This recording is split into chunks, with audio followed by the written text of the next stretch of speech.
আমের রসের পিঠা তৈরি করব, সেই জন্য আমাদের লাগবে পূর্ণ পাকা আম। এখন এই আমগুলো থেকে আমি রস বের করব ছাঁকনির সাহায্যে, যাতে এর ভেতরে কোনো প্রকার আঁশ না থাকে। 3টা আমের রসের জন্য এখানে লাগবে 3টা ডিম, সামান্য লবণ এবং আপনার পছন্দ মতো চিনি। চিনিটা যতক্ষণ গলে না যাবে ততক্ষণ আমরা এই আম এবং ডিম একসাথে নাড়তে থাকবো। বাস, চিনি গলা হয়ে গেছে। এখন আমি এখানে অল্প অল্প করে ময়দা দেব এবং আবার এটাকে নাড়বো। একবারে ময়দা দেওয়া যাবে না, তাহলে কিন্তু দলা পেকে যাবে।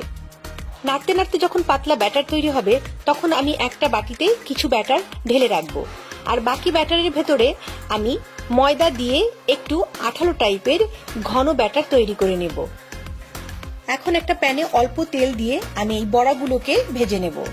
যেমন তালের বড়া হয়, এটাও ঠিক ওই টাইপেরই, কিন্তু আমরা এখানে ডুবো তেল ব্যবহার করব না, হালকা তেল দিয়ে এই বড়াগুলোকে ভেজে নেব। চুলার জালটা খুব আস্তে দিয়ে অনেকক্ষণ সময় নিয়ে ধীরে ধীরে এই বড়াগুলোকে কিন্তু ভাজতে হবে।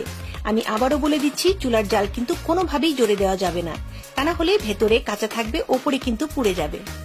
আমের রসের বড়া ভাজা আমার একদম কমপ্লিট হয়ে গেছে। আমি একটি লম্বা করে বড়া ভেজে নিয়েছিলাম। এখন এই লম্বা বড়াটা দিয়ে আমি আরেকটি পিঠা তৈরি করব।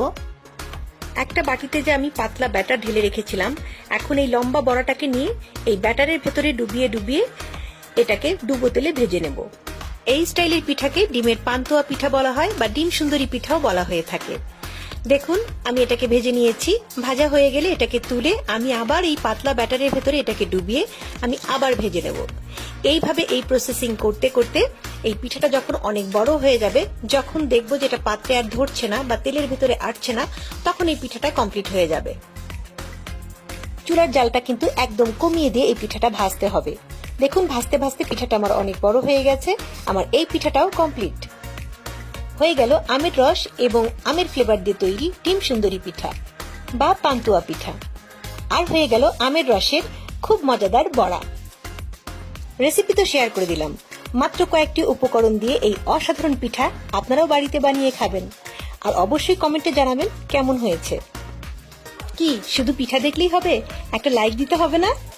সবার প্রতি রইল অসংখ্য ভালোবাসা।